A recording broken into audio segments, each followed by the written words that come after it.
स्वागत है इस नए विश्लेषण में। आज हम बात करने वाले हैं एक ऐसे सिस्टम की जहां हर साल लाखों स्टूडेंट सफलता के बड़े बड़े सपने देखते हैं, लेकिन हकीकत में वो सिर्फ रट्टा मारने और एक कभी ना खत्म होने वाले प्रेशर के साइकिल में बुरी तरह फंस कर रह जाते हैं। चलिए सीधा मुद्दे पर आते हैं। जरा इमेजिन कीजिए, 15 साल, पूरे 15 साल तक बिना रुके लगातार सिर्फ पढ़ाई करना। किसी भी इंसान के लिए इतना फोकस और इतनी लगन बनाए रखना कोई छोटी बात नहीं है। ये अपने आप में एक बहुत बड़ा और थका देने वाला सफ़र है। और इस लंबे सफर में होता क्या है? एक के बाद एक एग्जाम, एक एंडलेस लूप।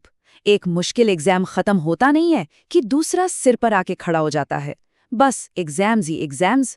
इस पूरे प्रोसेस में हजारों हजार पन्नों को अक्षरशः याद रखने का जो मेंटल प्रेशर है ना, वो सच में बहुत भारी होता है। ये किसी को भी अंदर से पूरी तरह तोड़ सकता है।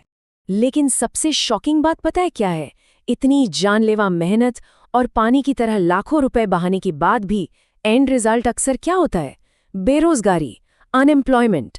आखिर ऐसा हो क्यों रहा है? इसका जवाब इस बात में छिपा है कि हमारा मौजूदा सिस्टम किन चीजों को वैल्यू करता है।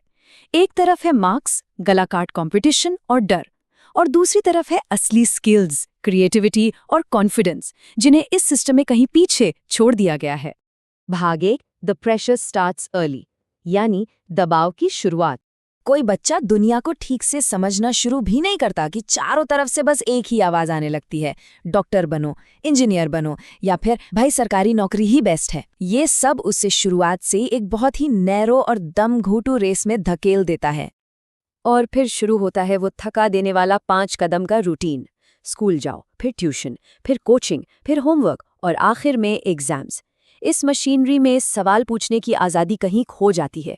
गलत होने का इतना डर बिठा दिया जाता है कि बच्चे की नेचुरल क्रिएटिविटी चुपचाप दम तोड़ देती है। भाग 2, द मार्क्स सिस्टम। अब इस सिस्टम में मार्क्स का क्या हाल है? 90% लाना तो आजकल बस नॉर्मल माना जाता है, और अगर किसी ने मेहनत करके 95% ला भी दिए तो भी वो खुद को फेलियर ही मानता है, अगर वो टॉपर नहीं है। ये बहुत ही अजीब और परेशान करने वाली स्थिति है। तो यहाँ एक बड़ा सवाल खड़ा होता है, क्या वाकई महज एक एग्जाम किसी इंसान का पूरा फ्यूचर तय कर सकता है? क्या इंटेलिजेंस का यही एक पैमाना है?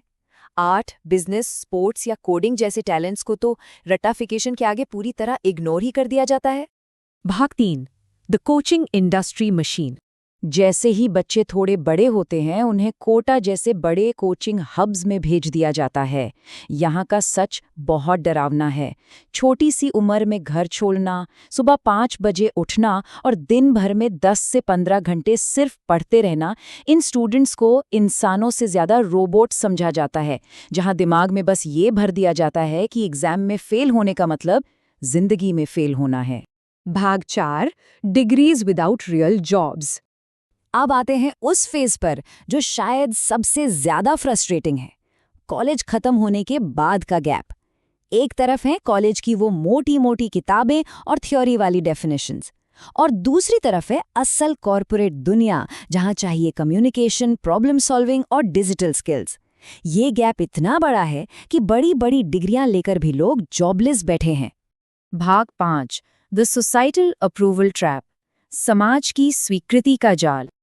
अब इस सब के ऊपर एक और प्रेशर है, सोसाइटी का। शर्मा जी का बेटा तो ये कर रहा है, तुम क्या कर रहे हो? ये तुलना इंसान का कॉन्फिडेंस पूरी तरह चकनाचूर कर देती है। फिल्म मेकिंग या खुद का बिजनेस शुरू करने जैसे सपने तो लोग बस इसी डर से छोड़ देते हैं, क्योंकि समाज को लगता है कि ये फील्ड्स सेफ नहीं हैं।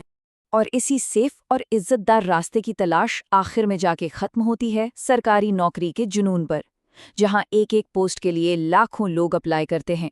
लोग अपने जीवन के कीमती 5 से 10 साल सिर्फ एक एग्जाम की तैयारी में निकाल देते हैं, और इस लंबे अरसे में कुछ भी नया सीखने का प्रोसेस एकदम रुक जाता है।